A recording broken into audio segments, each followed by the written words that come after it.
fascism, and where they slaughter the pig, but then there's a scene of there's this tub which becomes algorithmic, because it's the tub in which the pig's entrails or being slaughtered, entrails are laid out. It's the tub in which Morosh Gavania, the protagonist, has sex with the wife of the lieutenant. It's the tub in which the baby's put as soon as he's born, and all these things. There's an amazing little sequence where the tub starts rotating, and every time so from front to back, and every time it comes with a different thing, and it's sort of giving you a compressed 300-year history of the use of this tub in everyday life for all kinds of peasant uses and all kinds of political uses. So there are all these different levels going.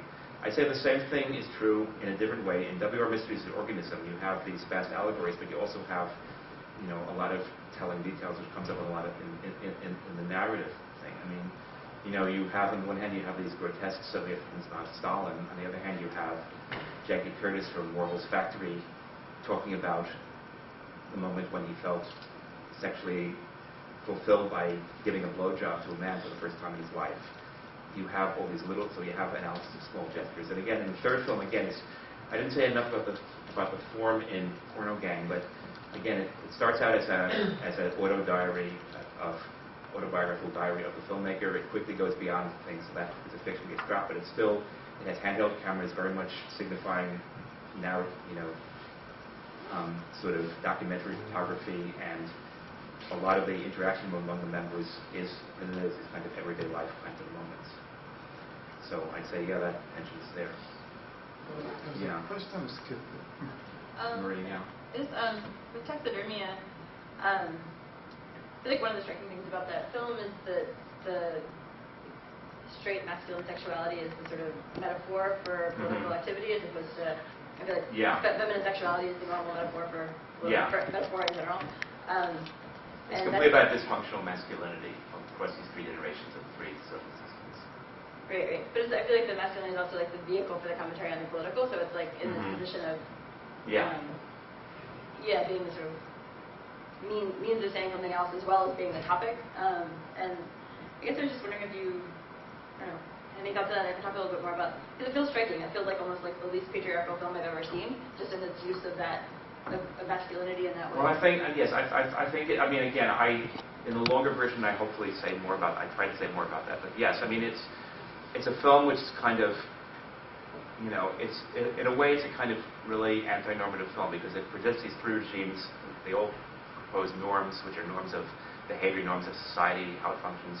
They all seem to involve a central figure who's completely dysfunctional in terms of masculinity. So there's sort of, I mean, we have grotesque things, the lieutenant's relation to the orderly in the first part, or the father of the speedier thing, or in the third part, has become this grotesque figure, and we have this whole kind of Oedipal thing. But in all cases, masculinity is presented as completely dysfunctional.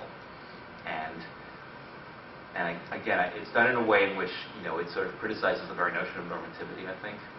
So I think the film is doing things like that. It's interesting. Palfi, that's Yuri Palfi's second film.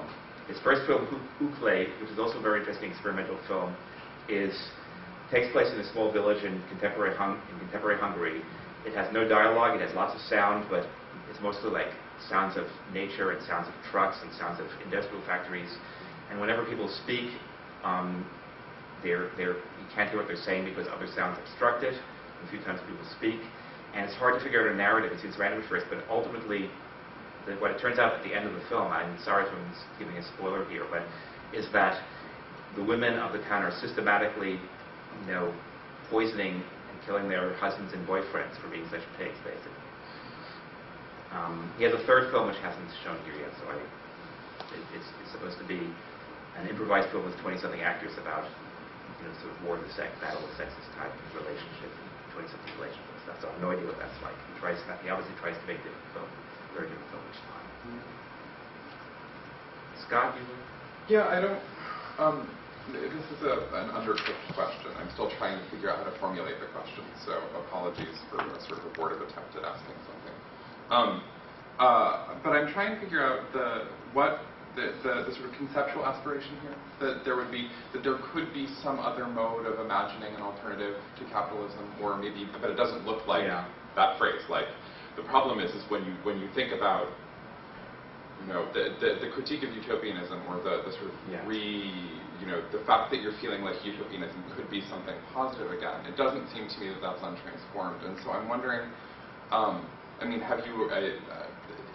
It seems to me like, I guess, do these films give you some traction on what the density of that thing might be as a general category? No, or I mean, is it more sociological in the sense of? I mean, it's it's more from the position of. It's more sociological than economic because of what these films focus on. But I think just however bleak and anti-utopian and utterly devoid of hope these narratives are, and how they're. I mean, they certainly, in a sense, I see them all as being anti-inevitability.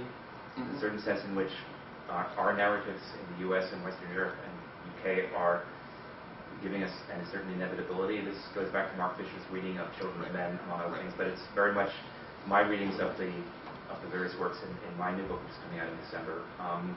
There's a certain sense in which all these Western narratives are very much seeing this kind of terminal condition as a kind of inevitability, or saying, either we have continuing an apocalyptic catastrophe, so the only alternative to the continuation of things being the same way they are, with no hope of growing them. And what I get from these, however horrific and unpleasant these narratives are, they give a sense of contingency, which the Western narratives seem to me to lack.